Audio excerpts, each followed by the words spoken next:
Full Throttle Pro Wrestling here at the Kelsey Theater in Lake Park, which is in West Palm Beach in South Florida, here with Red Velvett. Yes, hey guys. Always stirring it up. Always stirring the pot, always serving it up. So what was it like tonight? You had a big four-way match. Tell us about the four-way match, what happened, and what was it all about? Tonight I was in a fatal four-way elimination match. We were competing for who was going to be the #1 contender to face Brandy Lauren for the Women's Championship, and I came out on top. So it wasn't easy, but it was definitely a challenge. But I came out on top. For those type of matches, you definitely have to be on your toes because you don't have just one opponent; you have three, and taking them all out is a bit of a challenge. But I always say I never lose. I learn, and I came prepared, and I came out on top. So I will be facing Brandy Lauren for the Women's title. What does that mean to you to be able to earn a title shot? Well, I think this time around it's going to be 10 times more special because I did come in with an opportunity and I came up a little short. But I think any moment that I have to redeem myself is a moment to capitalize, and that's what I'm going to do in September. What was it like also working, because you were working against Angel Crush, Eileen King, and also Rocky Radley? What was that like? And you and Rocky especially had good chemistry out there working your match. Yeah, Angel and Eileen, I haven't really worked them, so I had to be really on my toes and on defense. But I faced Rocky a couple times, so that was a little bit of just doing my homework and my due diligence and making sure I capitalize on her weaknesses that I'm very familiar with, and that's what happened tonight. It came down to you and Rocky, of course, the final two. And what was going through your mind as you're working the match? And it's going and it's going, and the crowd was really into it too. And then it's coming down to you too.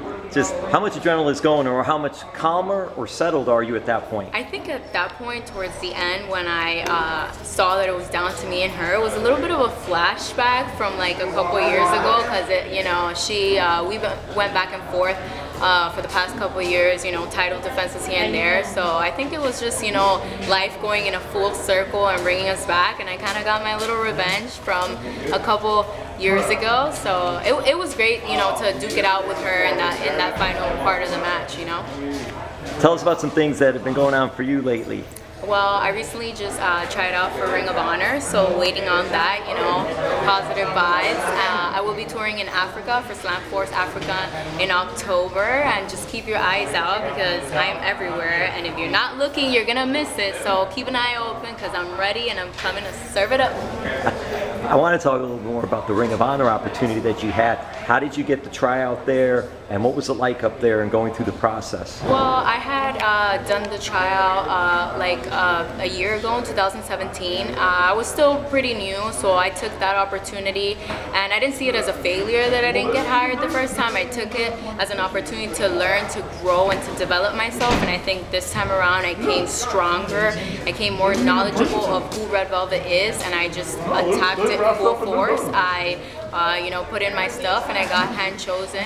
I was personally picked to try out, so I knew that it was a chance at redemption, that I had already been there a second time, so I definitely had to go, and I had to go stronger and harder to prove myself that I had learned from the first time.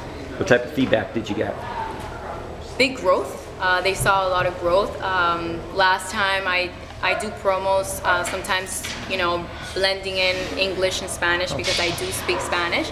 So they just wanted me to add more of that flavor, so I brought that. And I had to work heel in one of my matches, which I'm not comfortable with, but I just went all out. I left it all out, and I think that was what left them the most shocked, that I went 0 to 100 in a matter of a day.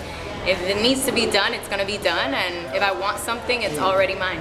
Is that one of the things you've learned too, is that you have to adapt quickly in this profession? Oh, absolutely. I've had a dance background for 10 plus years, so being versatile isn't something I'm afraid of. I'm not afraid to go out of my comfort zone. I'm very comfortable being put in awkward situations or situations where I need to adapt or change or improvise something. I'm very comfortable with that, so this was just refining that. But I'm very comfortable with being out of my comfort zone. You mentioned about going to Africa and wrestling there. We don't hear too much about wrestling in Africa. How did that opportunity come up for you? I was just chosen. I was chosen because I'm going to be the first ever Colombian wrestler to wrestle in African soil ever. So I'm not only gonna make my American fans proud, but I'm gonna make my Colombian fans back at home proud. And I'm gonna represent for all the Colombian wrestlers and all the female wrestlers, because this is gonna be just a big opportunity for women in general.